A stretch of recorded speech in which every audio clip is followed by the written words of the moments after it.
Hi, everyone, and welcome to the EdCollab Gathering for Fall 2018. We are so happy to have you here with us this morning for what will be an exciting day. It's a free online K-12 literacy conference that we have designed and created just for you. It's our gift to the educator community literally around the world. We already have thousands of people from many countries. I think last check we were up to about 20-something countries that are already tuning in. We are so happy to share this day with all of you. Just a few announcements and a few how to get around today for those of you that this may be your very first time. And then we will move right into our exciting program and what I know you're all really excited for, this morning's opening keynote. So let me just put up on the screen here. Here are some announcements. So the first is this morning's keynote, which will be happening in just a few minutes. We are so honored to be joined by Elizabeth Acevedo, a New York Times bestselling author of The Poet X. She was the Youth National Slam Poetry winner. She also, we just were talking with her briefly this morning, is in between stops on a whirlwind book tour. She was just in upstate New York, and then I think in a few days she's flying somewhere else. So we are so honored and excited to have her here with us this morning. Her opening keynote is Reading, Writing, and Bring It Your Whole Self. Then our closing this afternoon, we are also very honored and excited to have Mari Copany, that's Little Miss Flint, who will be in conversation with our book ambassador, Julia Torres. Mari is a youth activist in Flint, Michigan, who has taken the crisis that she and her community are in and not only experienced it, but seen it as a place where she needed to use her voice to fight for change and to make change, which she has done and continues to do in big, powerful ways. So we're very looking forward to her message and to hear from her this afternoon. Julia has already been saying what how fun and exciting and delightful their planning has been. So we hope that you'll join us at this afternoon's closing.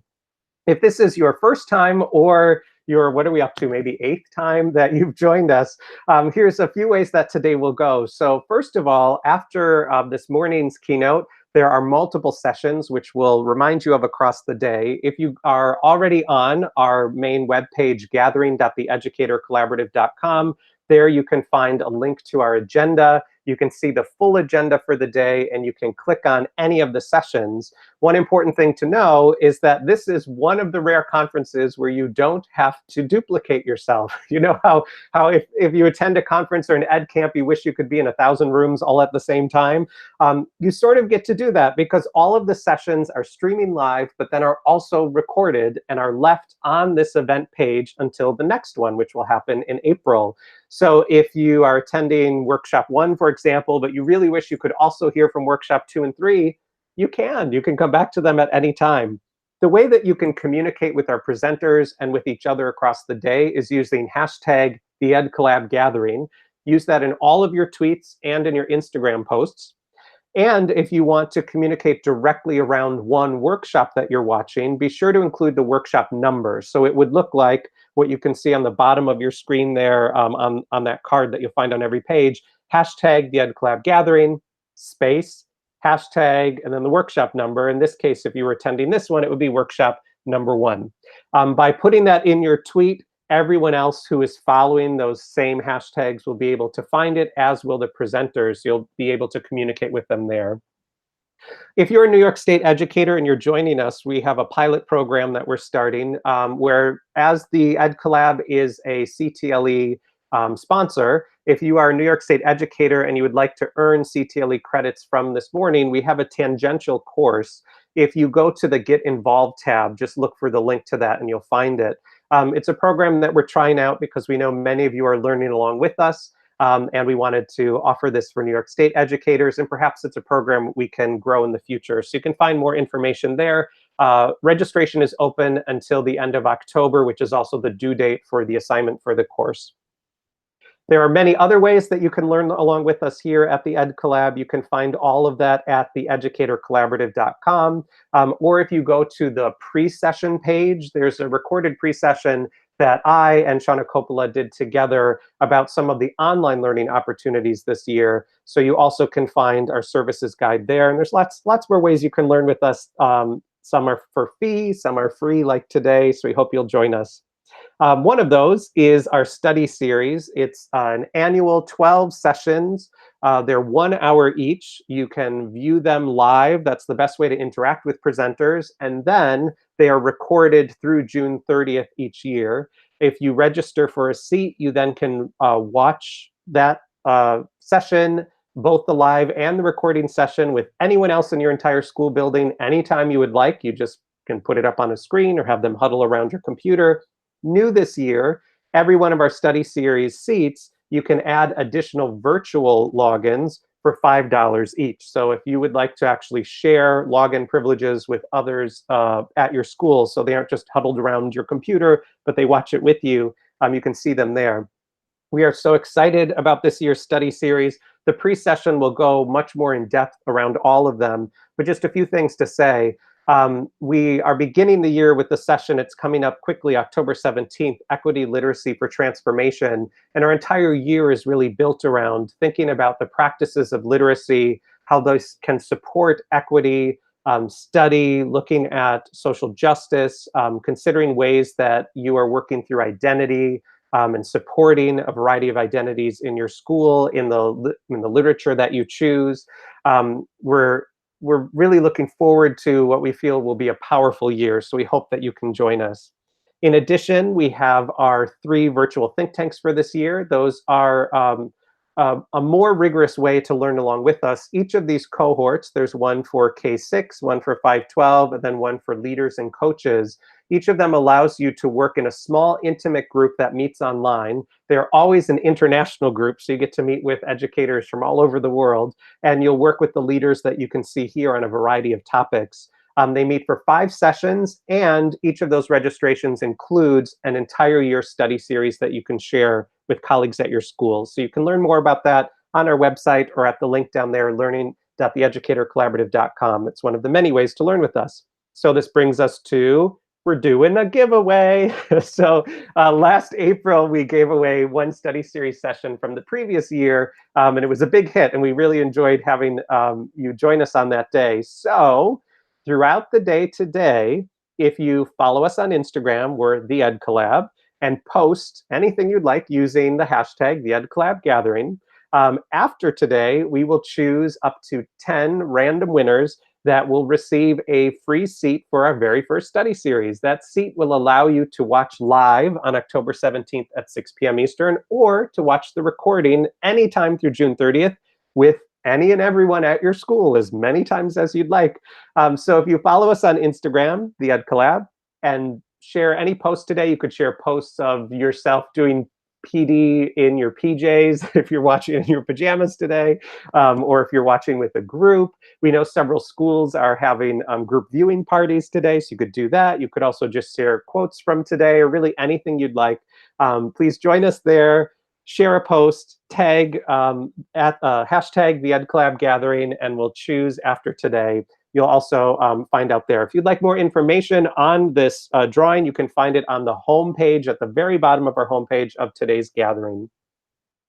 So I'd like to start today acknowledging a kind of place and time that we're in right now in the United States, but we know this is something that we can see across the world, and certainly news that's happening here, we know many of you are following, but it's not something that's just for the United States.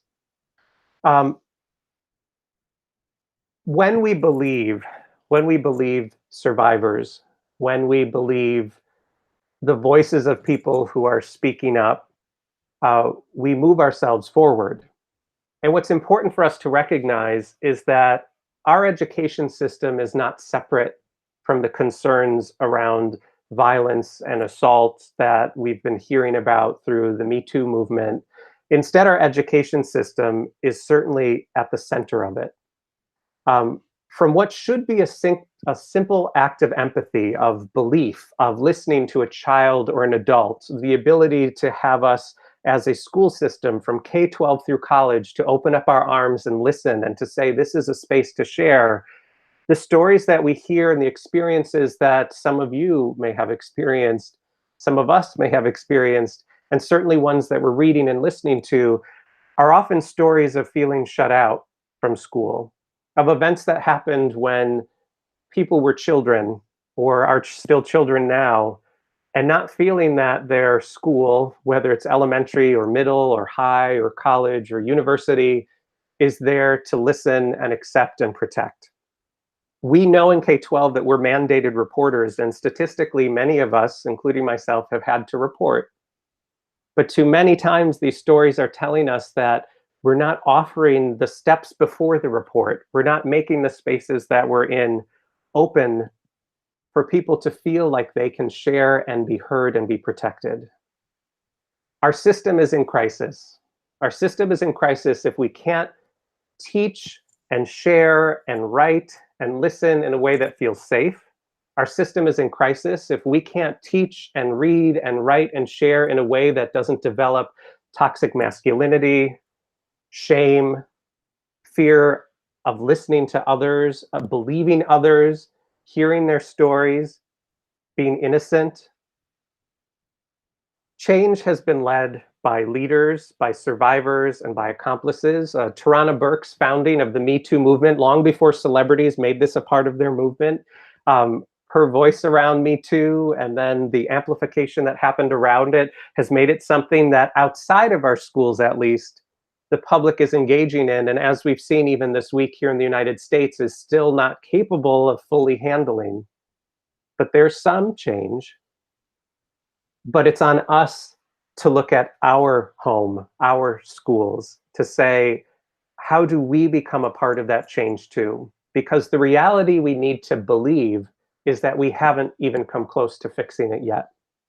But the other reality we can and should believe is that we can. We can find a way to help boys and girls and gender nonconforming individuals feel like not only are they in a safe place, but that they can be themselves and that they don't have to be only one way. Today, we have an incredible array of educators and authors and activists who are sharing the ways that they are moving and producing change in instruction, in their lives, in the lives of others. I challenge you, especially if you're in a group today, to think, where are places that we have not gone far enough, where we believe we've done work that truly we have not yet? So to start off today, it is with a great honor and a welcome back. We have Elizabeth Acevedo, who'll be joining us. As I mentioned earlier, Elizabeth is the New York Times bestselling author of The Poet X, an incredible novel in verse, which I've now read again over the past few days to prepare for today, and I'm blown away yet again. And just before we bring her on, one thing to say is that our gathering is free. You're all here because you just chose to be, and we welcome you, and you didn't have to register, you don't have to pay anything. What we invite you to do during every gathering is to pay the joy that you feel forward. So Elizabeth will speak just a little to her chosen charity of the day, which you can find on our charity tab, is the Brotherhood and Sister Soul, a New York City-based organization that Elizabeth credits with being there for her and for many other children here in our city.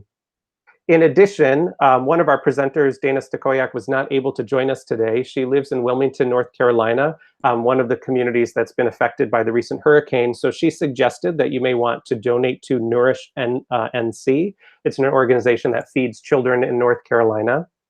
We also suggest that you may want to pay the joy forward, and what you would have paid for coffee or a meal or something else, you may donate to RAIN, the Rape, Abuse, and Incest National Network, which over this past week has had I think it was a 217% spike in people calling their network. So there are many ways that you can pay today's joy forward. One other thing just to add before we start is that during the end of this morning's session, Elizabeth will be joined by Dr. Carla España, a fellow of the Educator Collaborative, for Q&A. If during this session there's some questions that you have that you'd like Carla to think about too, you can just use hashtag TheEdCollabGathering, and she'll be able to see your questions, and some of them might be added into their Q&A session as well. So without further ado, I'd like to welcome Elizabeth Acevedo. Good morning, Elizabeth. Good morning. How are you? I'm great, thank you. And thank you so much for being here with us. I'm excited to be here with you all. I'm going to be doing a couple of things this morning. I'm going to say some poems. I'm going to tell some stories.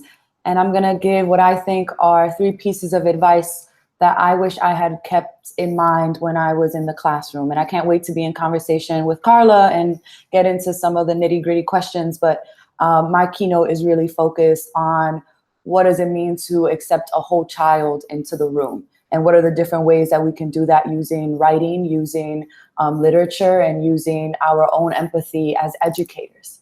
And I'm going to start off with a quick little story. So I got my master's in fine arts from the University of Maryland.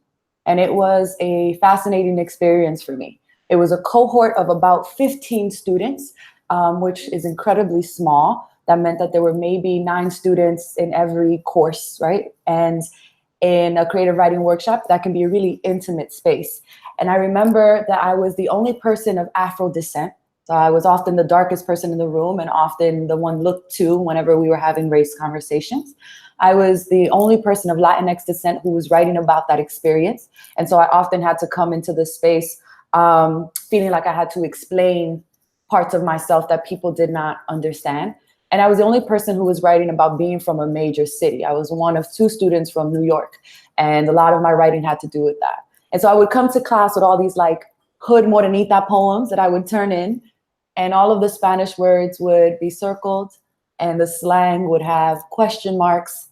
And I was often called, well, we don't know how to workshop this because it's a slam poem, right? That the work that I was doing was not considered the kind of work that the program knew how to handle. And I remember this one moment that really made me realize that I might have a different experience than I thought I would. And then the rest of my classmates, when my professor came to class, and I got to tell you all, right, like as an aside, he was an old school dude, right? Like when you think of like the quintessential professor, like long ass beard, Walt Whitman in the face, right? Like the kind of person who has a really melodious voice. So anytime he talks, you want to lean in. And then he would say something real problematic and you're like, lean all the way back, right? Like that kind of professor. And so he comes to class and he's like, I just read the most amazing poem about deer. And I have no beef with deer, right? I think like venison is amazing. I'm not hating on anybody's wildlife. I know we're coming from all over the world. Like Bambi's a great movie. I have no problem with deer.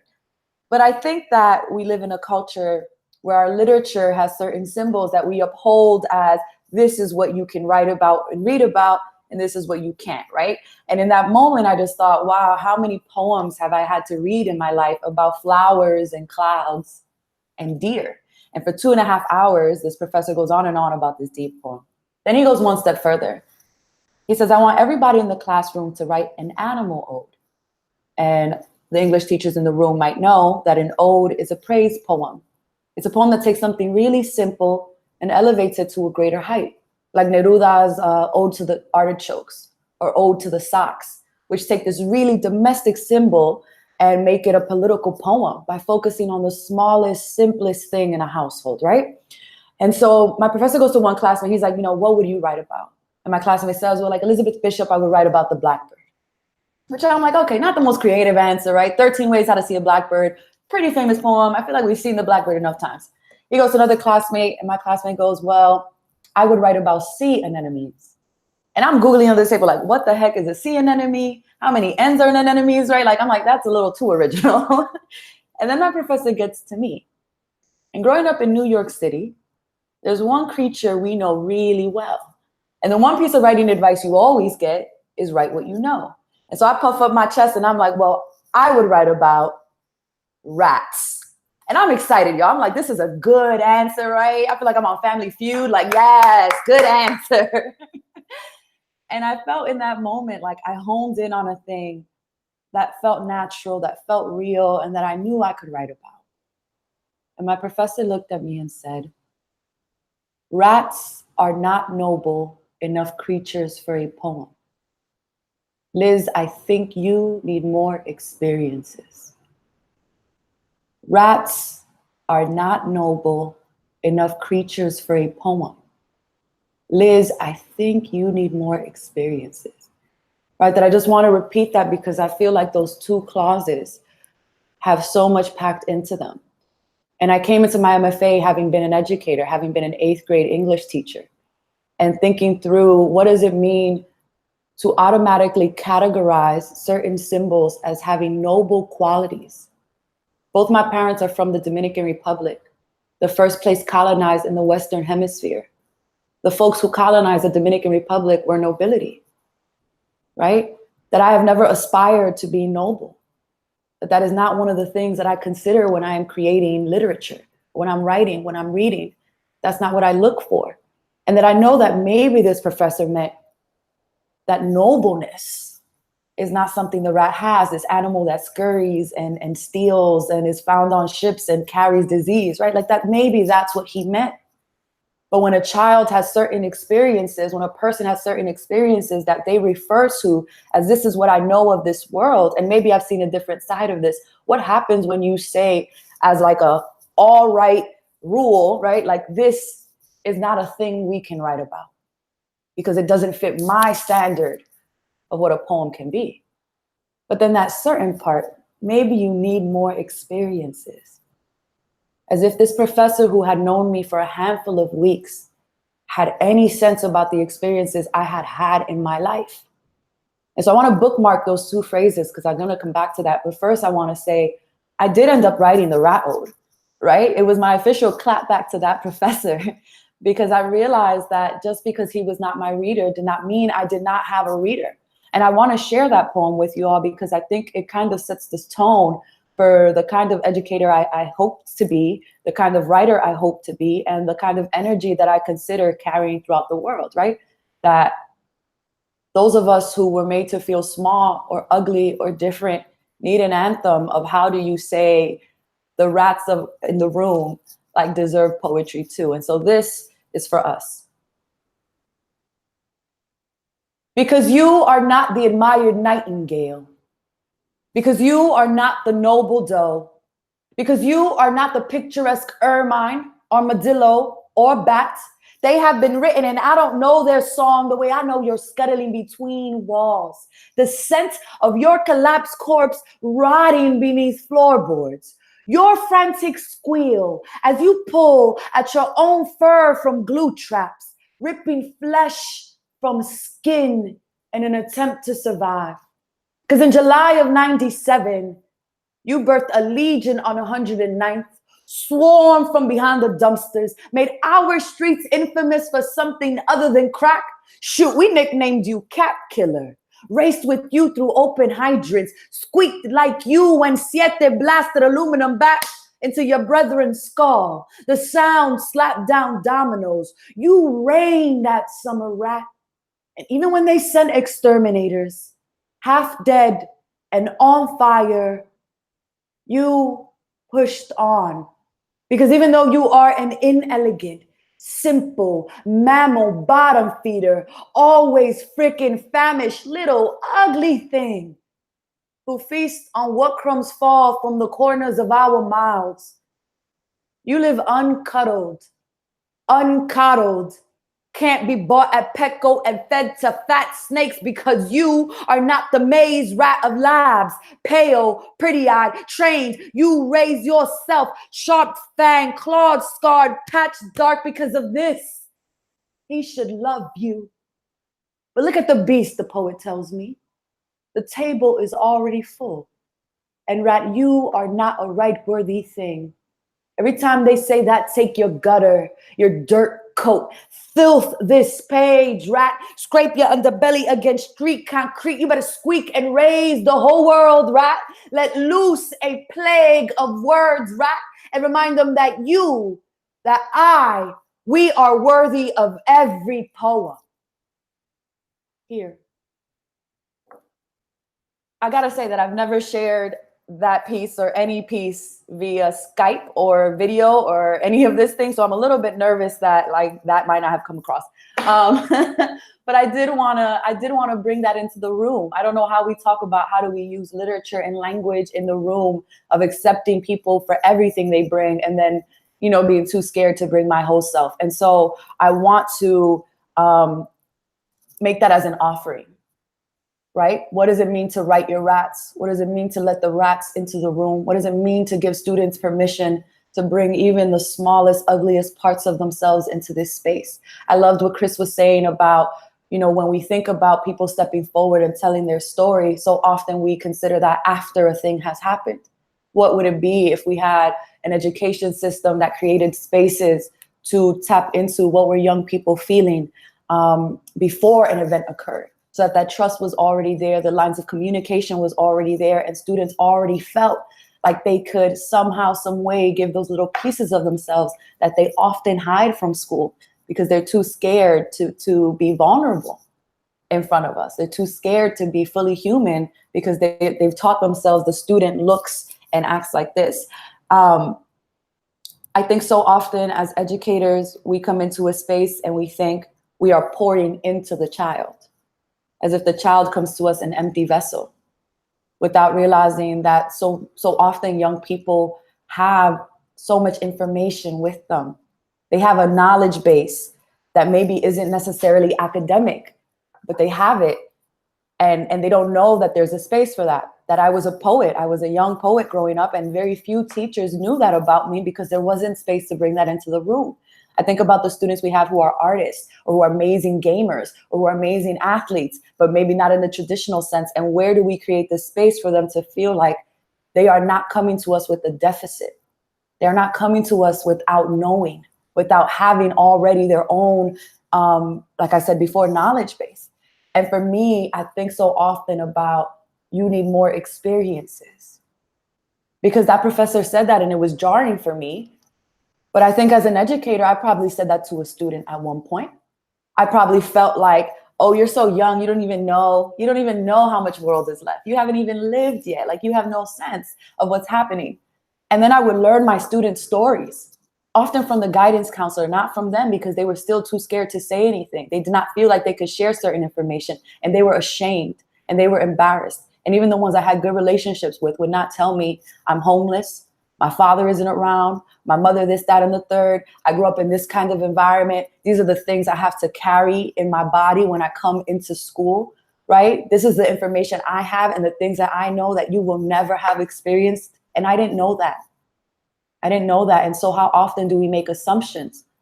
And where can we create pockets, right? Where we ask our students from the first day of class, what's an expertise that you have? What's something you know really well?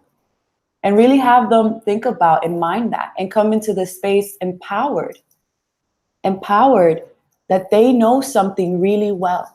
And so those students that struggle in class, that maybe aren't great at math or aren't great at English or don't really get history or social studies, do feel affirmed, but I do know this thing well. And then how can we as the educator connect those things with what we are teaching to ensure that the student feels like they are not separate from what they do in the classroom, that who they are at home, who they are outside, who they are with their friends is also welcome in the space, right? And I think Carla and I will be talking more about how to bring certain things like poetry and literature as an opening for students, but just like, when do we create those pockets for students to tell us about themselves and feel like we are not the only teacher in the room? They too have something that they could share with us. And so my first point today is just thinking about, what are the level of knowledges that our students bring in? How do we honor that? This is just a reminder for teachers, because often I think these conferences, even if they're online, are reminders of what we can do and what we need to do better. And we don't always know how to track what are the things that we can't quantify that we are actually doing really well. And I want to share a story with you all about one of my teachers. Last year, I got to do this keynote with Phil Bildner, who was my 6th and 8th grade English teacher, who you all may know as being a middle grade author. And I was lucky enough to know him as Phil. I went to a school where we called our teachers by their first names. And so this was Phil, who was my beloved middle school teacher, who put the best books in my hand, who created this amazing chart of all the books students had read. And I remember in 6th grade reading 84 books, and how how joyous I was every time Phil put up a sticker with a book that I had read, right? And he really honored that I was a huge reader and gave me that space to like feel proud as a reader. He also was really great about honoring my writing. And I'm gonna show you all what I mean. And so I remember being in 6th grade, and let me see if I can, bear with me, y'all. I'm not tech savvy and I'm trying to screen share. Oh no, I think I lost it.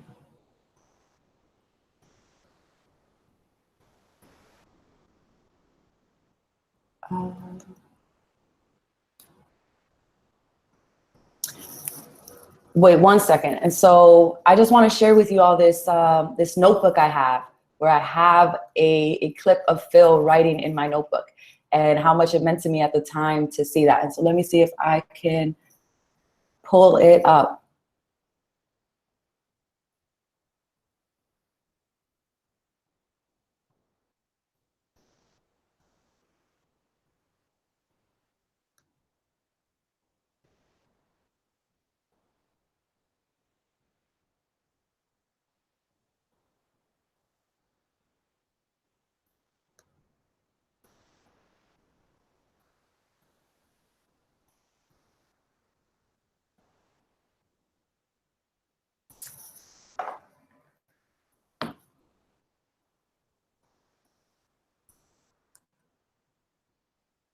Elizabeth, while you're looking, I will just say, and this has never happened before, in all the years we've done gatherings, but my mom just texted me from Wisconsin to say that the Rats poem, she's like crying at home.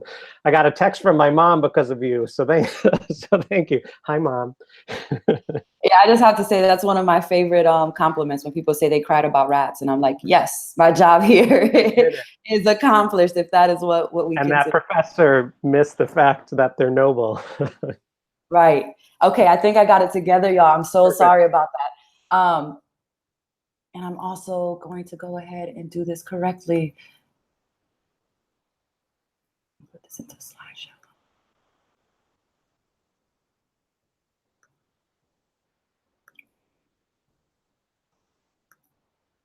All right, can you all see that? I'm going to assume that's a yes. So this is Phil saying, I have this poem, and then you might see this little writing at the bottom. It says, "This is beautiful. Keep writing. Does your poem have a title?" He was really big on titles, and at the time I didn't know why. Now I'm like, yes, thank you for emphasizing things should have names. Maybe in the next poem you can describe why the person is so sad. And so this was a poem that I wrote that was clearly one that was a little bit emotional, that was a little bit angsty. And Phil would just create small spaces and small ways to say, okay, well, why? Like, why is this happening? Why do you feel this way? And how do I kind of learn through your writing? And these would be journals. These were journals that we would do once a week. And they weren't necessarily things we shared in class, but just like little prompts that he would give that we would be able to write about. And he would kind of be able to keep a pulse on the class through that. One of the things that Phil also did, which was incredible as an English teacher, was encourage students to write to authors. Which I remember being 12 and like, why would I write to an author? They're never going to write back. Like, this doesn't matter. And I wrote to Lori Halse Anderson, and she sent me a manuscript of the early pages of Fever, what ended up being Fever. I have this stack of pages that I have to this day because I wrote to her. And because she's like, well, here's this reader who is clearly fascinated by my work. And, and she let me read this very early manuscript and give her feedback. And so I learned, oh, look at this. Sometimes writers care my opinion and what I have to say, right?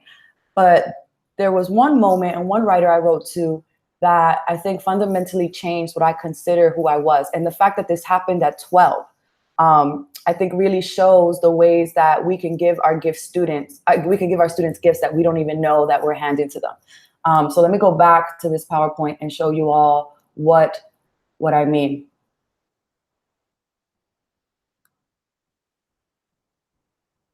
So this is the book Heaven by Angela Johnson. I read this book and absolutely loved it. It's the story of a young woman, Marley Carroll, who lives in Heaven, Ohio, and she finds out that she is adopted, that the people who she thought were her parents are actually her aunt and uncle, and that her family is a lot more complicated than she imagined.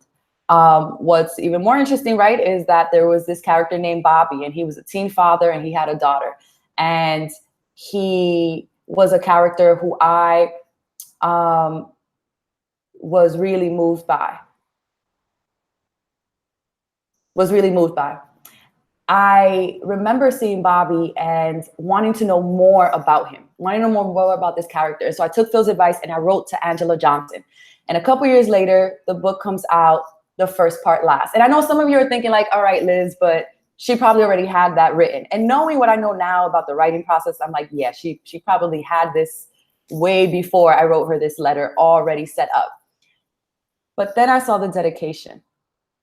And the dedication to the book, the first part last, reads, for Elizabeth Acevedo and the students, sorry, it's too small on my screen, but for Elizabeth Acevedo and the rest of the students in the 1999-2000 sixth grade class at the Manhattan School for Children.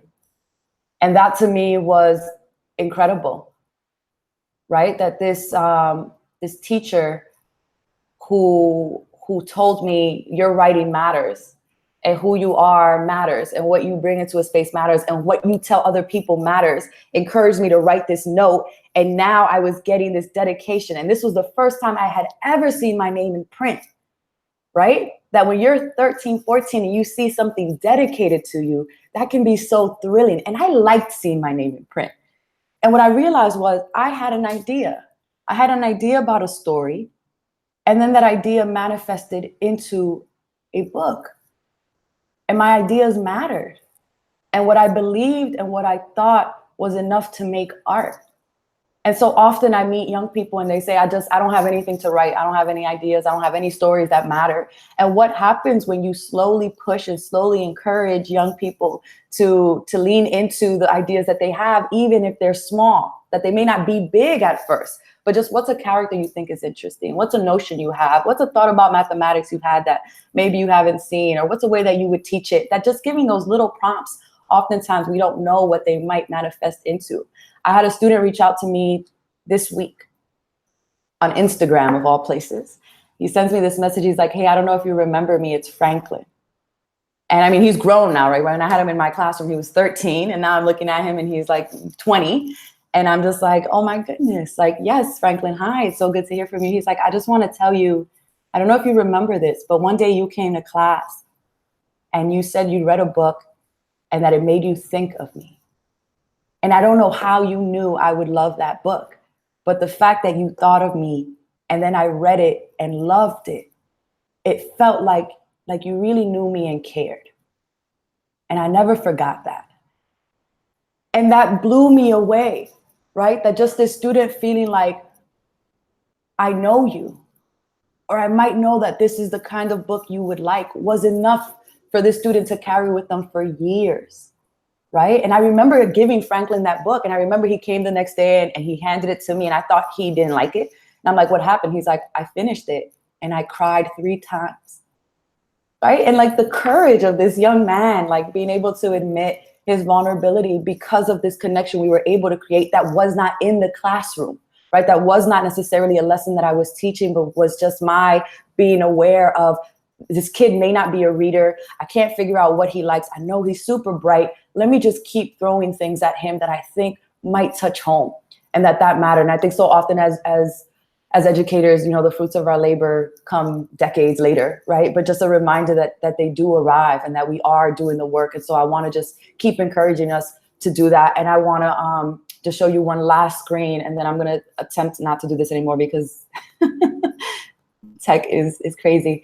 When I wrote the Poet X, some of you may know that the dedication to the Poet X is to Catherine Bolaños and my students at Buck Lodge Middle School and all the little sisters yearning to see themselves. This is for you, right? That for me, it was pivotal to be able to use this dedication and return the favor of what Angela Johnson had done for me.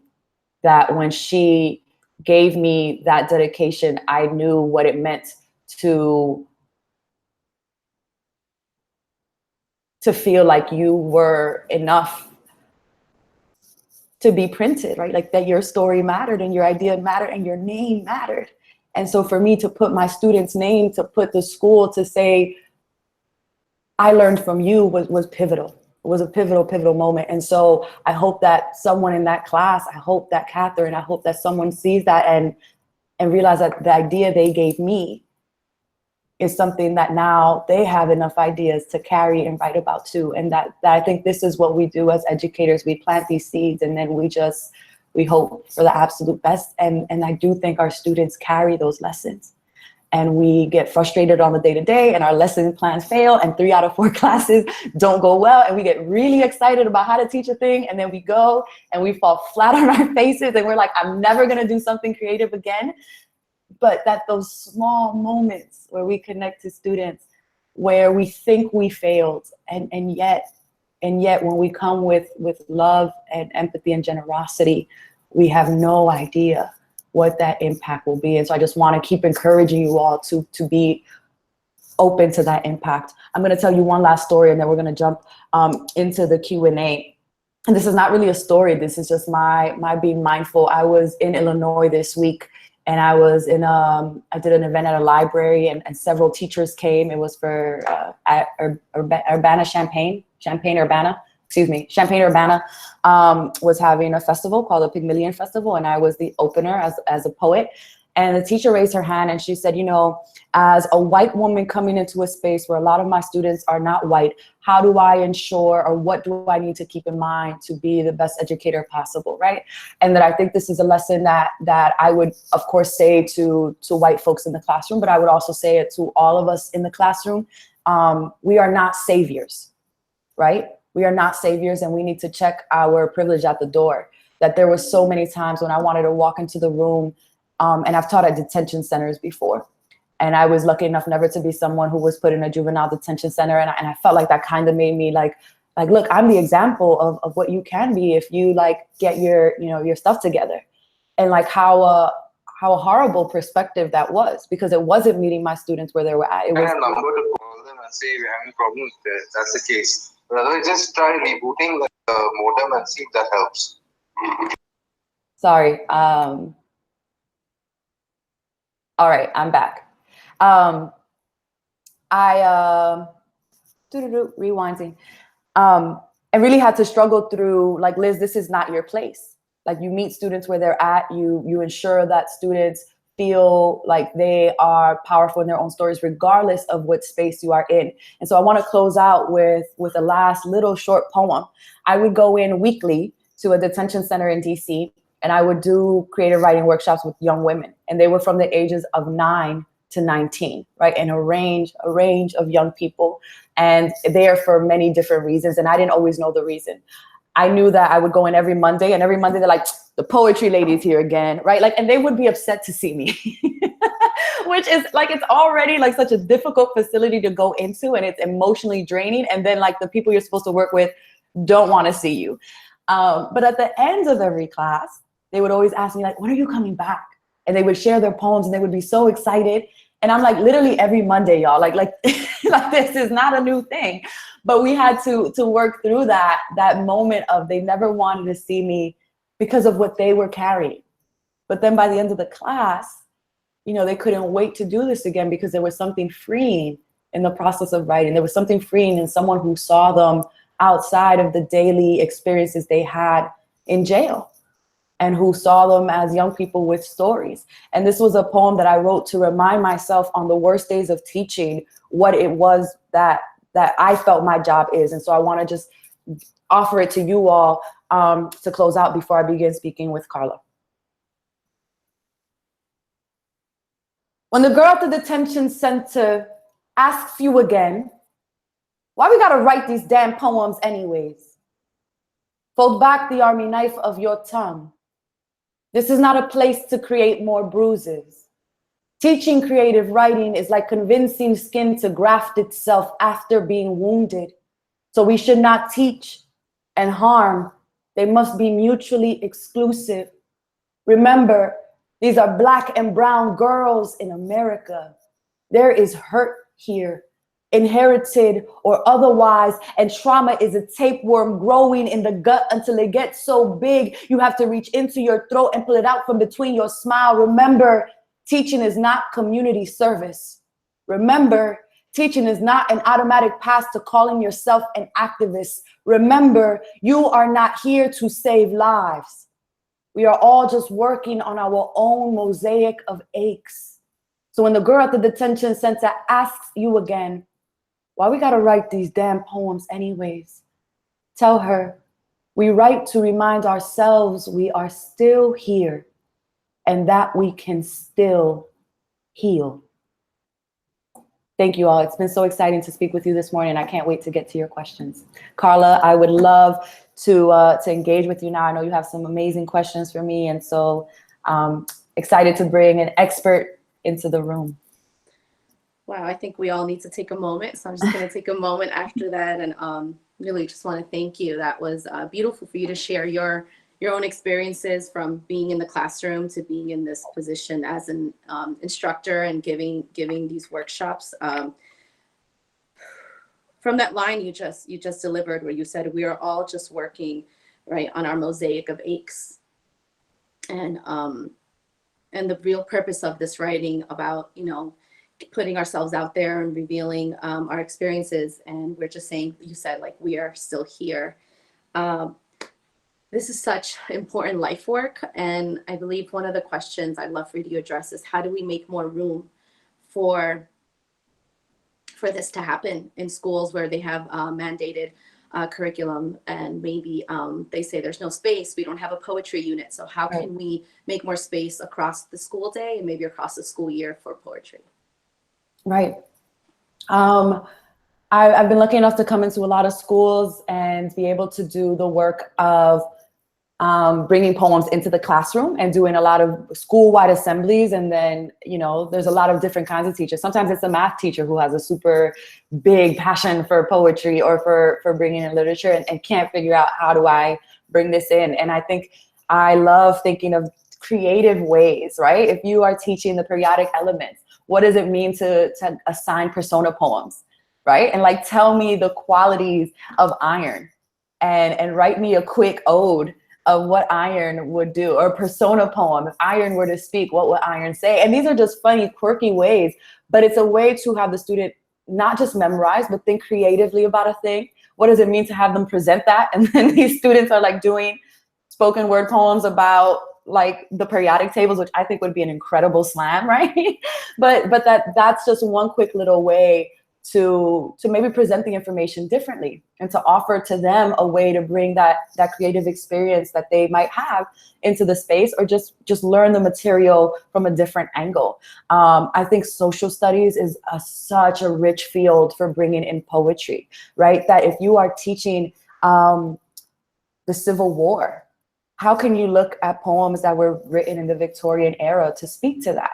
How do you look at what was happening in England and all the abolitionists there who were writing poetry as a way to say, we have to support the abolitionists in the United States? How do you think about the free Black folks in the United States who were traveling all over the country, and the orality that they were delivering, speaking about their experiences, which were often poems, right? And how is that said alongside or presented alongside the nonfiction?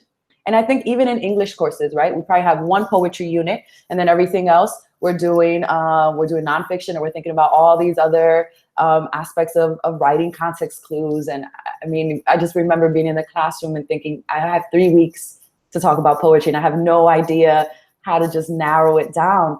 And I would bring poetry in surprising ways. Sometimes the do now was a response to a poem.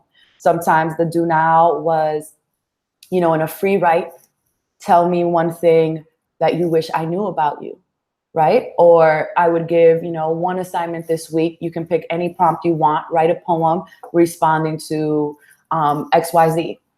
Right? And just giving them choice, right? Like, I'm never going to tell a student, you know, tell me something your mother doesn't know, which I think is a really cool prompt. And students often write great things, but it can also be really intimidating. But what are 3 prompts that an English teacher could give? This is not graded. This is just a journal that maybe a student keeps that you check and see that they're writing. but that just gives the student the freedom of being able to express, right? I remember, and this was because I was not a great math student, I would write poems for math class.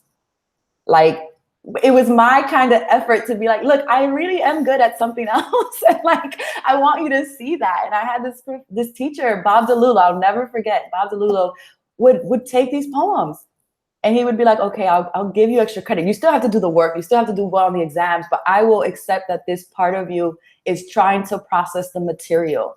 And so I would write these, you know, metaphors about asymptotes and like parabolas and how we are arcs. Like, I would try my best to like internalize and interpret. And I had this teacher who was open to, okay, if this is what you're going to bring in, you still got to get the material, but I'm open to seeing this, right?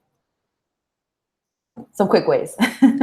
No, I love that. I love that idea of like being open and being kind of like being subversive, being really creative and working against like the common narrative of what instruction should look like. So thank you. You addressed a little bit, and I was thinking about how to facilitate the writing process for our own students who might be jaded already with adults not hearing them out. I mean, I feel like you gave a few of the examples right now. Any others that you want to add on to that, especially if you've seen, and I think you discussed at the end of your keynote about that resistance. So maybe how you work through that resistance. Yeah. I mean, I find that often the best teachers are the other students, right? That I'll do workshops sometimes and I'll say, I'm not even going to look at this. Like, what I want you to do is pair with a group of 2 other students and share your free write and see like how that goes, and then take the feedback. And this is just in one session, right? They write a quick free write, they'll share with one another, they'll get, you know, glows and grows. So what are some things that happen well? What are some things that you need to work on?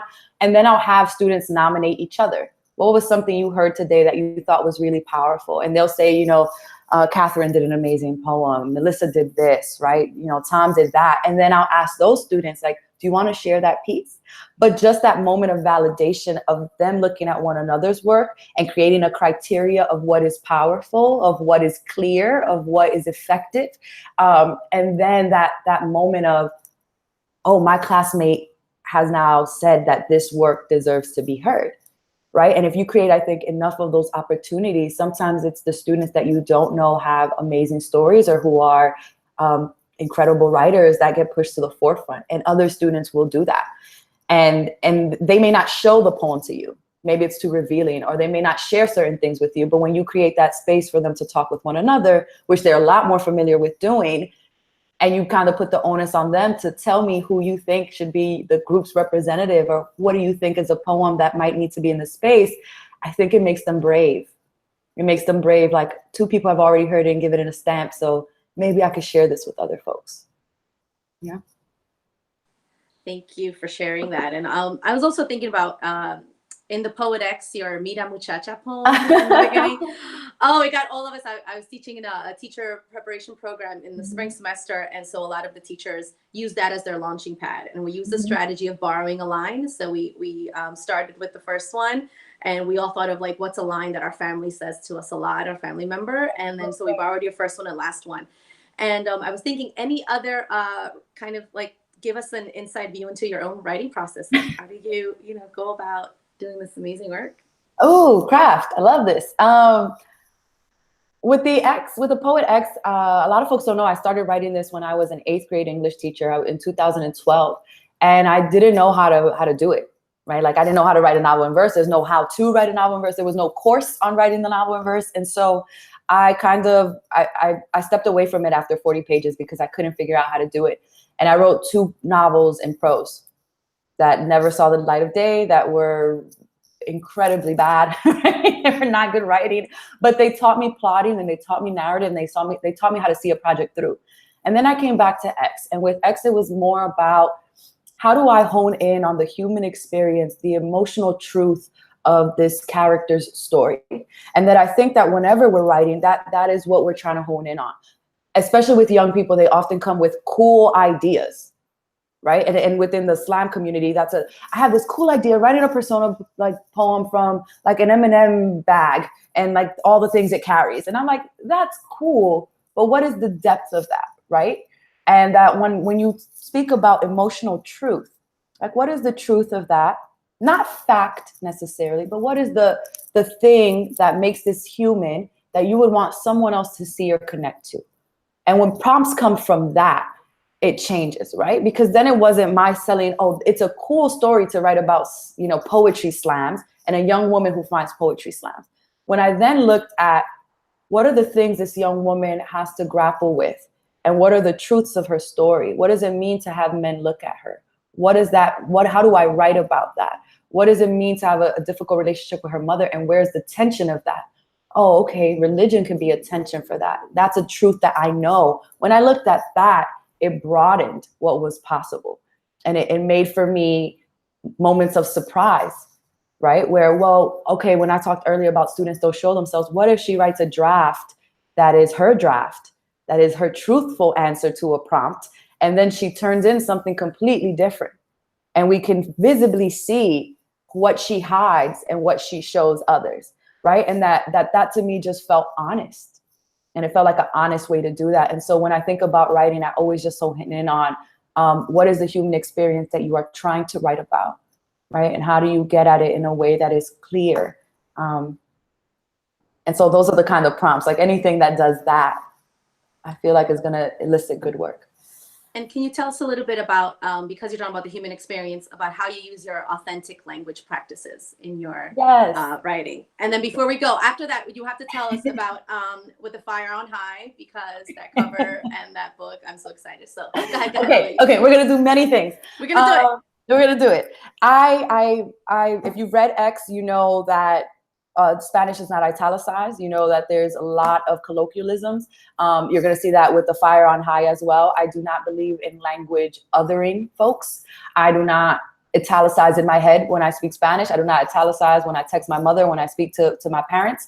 And I think there are so many young people who, when they see it italicized, they feel like, well, this book wasn't written for me in mind, right? Because the language that I speak that is native to me is being italicized, as if to say, like, this is not your language, reader.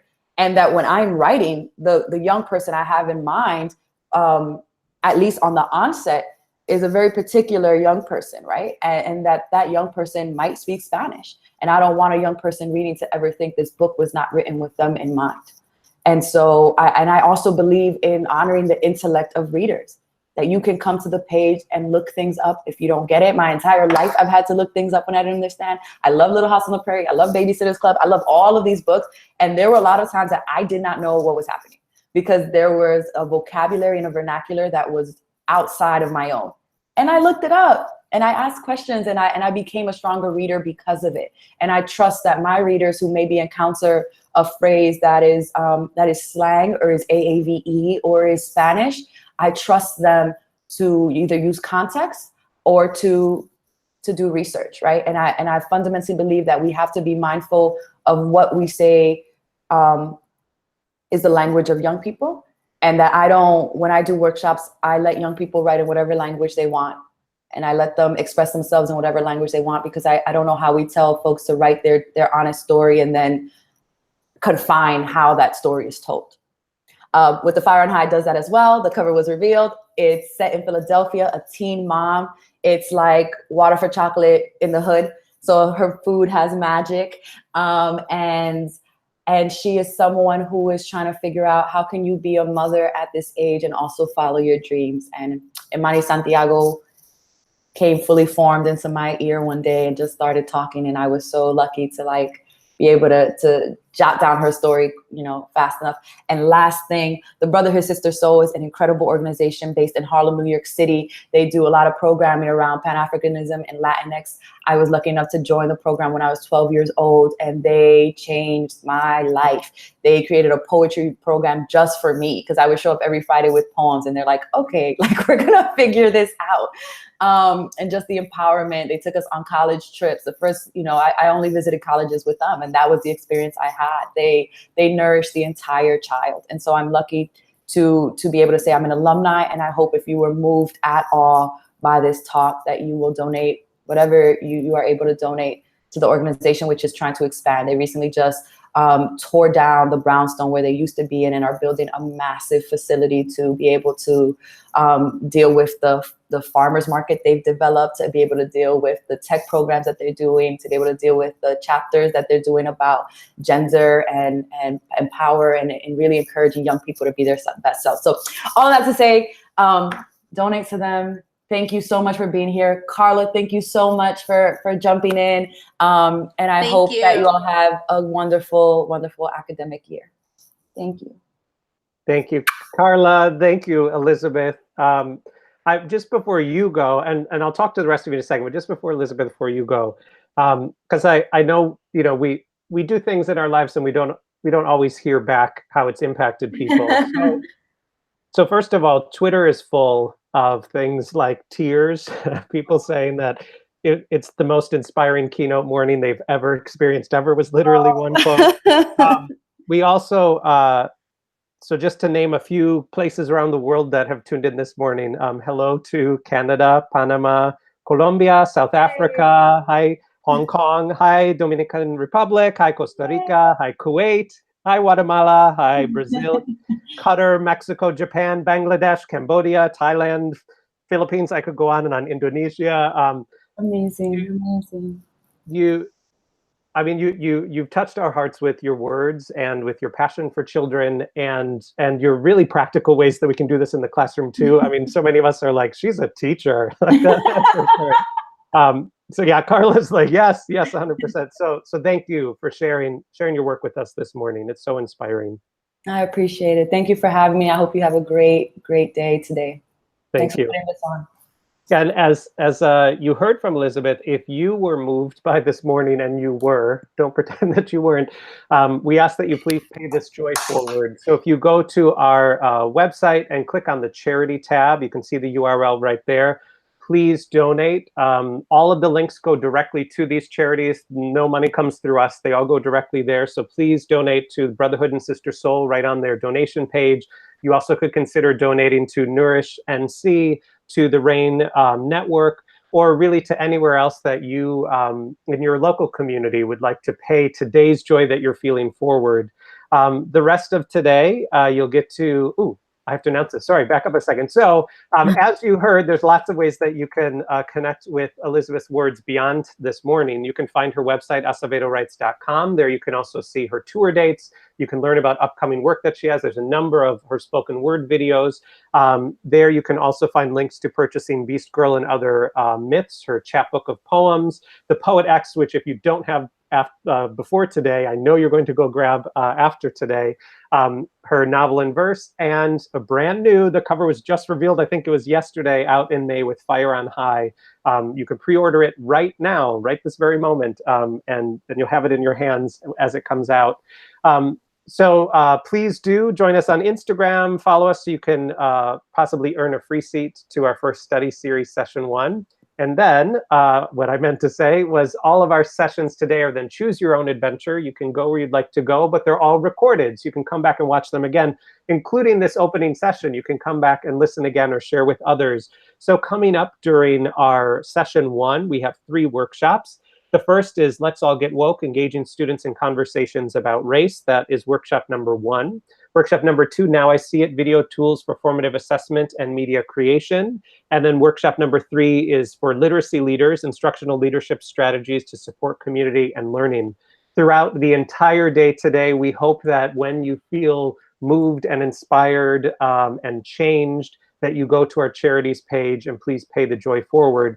We also would appreciate if you would share on Twitter and on Instagram links to the charity pages, our charities of today. We'd love to see Brotherhood and Sister Soul splashed everywhere and shared with others that you may be learning with today or will in the future. So thank you again to Carla, thank you again to Elizabeth, and thanks to all of you for joining us and all of the work that you do to change your communities, to change yourself, and to change the world we're in. Have a fantastic day, everyone, and we look forward to being connected for the rest of today.